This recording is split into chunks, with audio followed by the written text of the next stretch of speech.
गोदी मीडिया कहता है कि एसआईआर कोई मुद्दा था नहीं, वोट चोरी भी नहीं। वोटर अधिकार यात्रा के दौरान भी कि ये चुनाव का बहुत बड़ा मुद्दा नहीं बन सकता। ये जरूरी मुद्दा है, लेकिन चुनाव का बहुत बड़ा मुद्दा नहीं बन पाएगा। नहीं सकता मतलब नहीं बन पाएगा। चुनाव आयोग की भूमिका को 2 लाइनों में निपटाकर पूरा खारिज कर दिया गया। चुनाव में बराबरी थी या नहीं, इसे गायब कर दिया गया।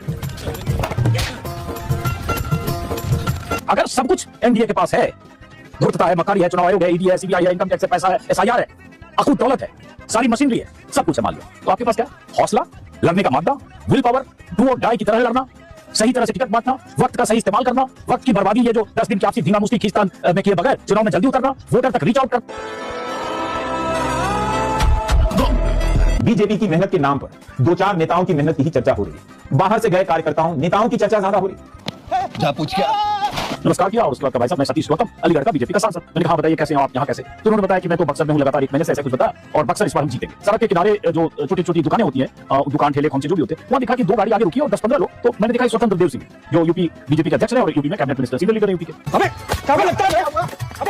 बिहार बीजेपी के नेता भी तो मेहनत कर रहे होंगे। बिहार बीजेपी के कार्यकर्ता क्या घर सो गए? उनका नाम तो कोई नहीं ले रहा।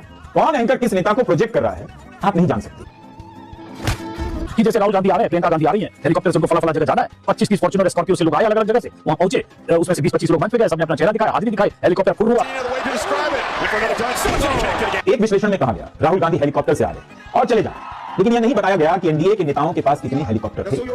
इसकी तुलना आपको नहीं बताई गई, तो आप केवल एक ही तरह की बात जानते हैं कि राहुल गांधी हेलीकॉप्टर से आते थे और हेलीकॉप्टर से चले जाते थे। बीजेपी सांसदों को जिम्मा दे सकती है, एक विधानसभा सीट की जिम्मेदारी दे सकती है, बिहार के बाहर से दुनिया भर से लाए हुए बीजेपी के कार्यकर्ताओं, नेताओं को, मंत्रियों को बिठा सकती है अलग अलग सीटों की जिम्मेदारी देकर। तो ये काम तो आप कर सकते थे।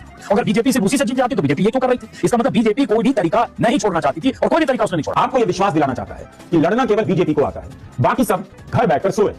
अगर सारा फोकस मेहनत पर है तो तेजस्वी ने भी 170 से अधिक सभाएं की, दिन की 18-19 सभाएं।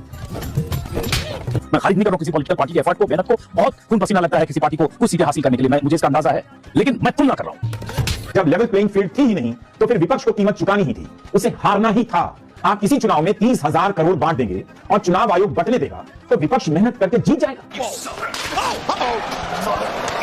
कोई शक नहीं, 1.5 करोड़ लोगों को अगर 10-10 महिलाओं को 10-10 हजार दे दिए गए तो उसका तोड़ ये नहीं है, लेकिन हो सकता है जो शर्मनाक हार हुई उस शर्मनाक हार से बचा जा सकता था, कुछ ज्यादा नंबर आते। लेकिन आपके पास जो है, क्या वो आपने किया? क्या उस तरह से लड़ने की कोशिश की? क्या उस तरह से गांव-गांव में या बूथ पर या विधानसभाओं में आपकी तैनाती आपके सीनियर लीडर्स की, कार्यकर्ताओं की, सांसदों की थी? आई एम सॉरी, जितना मैंने देखा उसमें कम। अब इस पर सवाल पूछो और कहो तो लगेगा कि आप तो बीजेपी की भाषा बोल रहे हैं।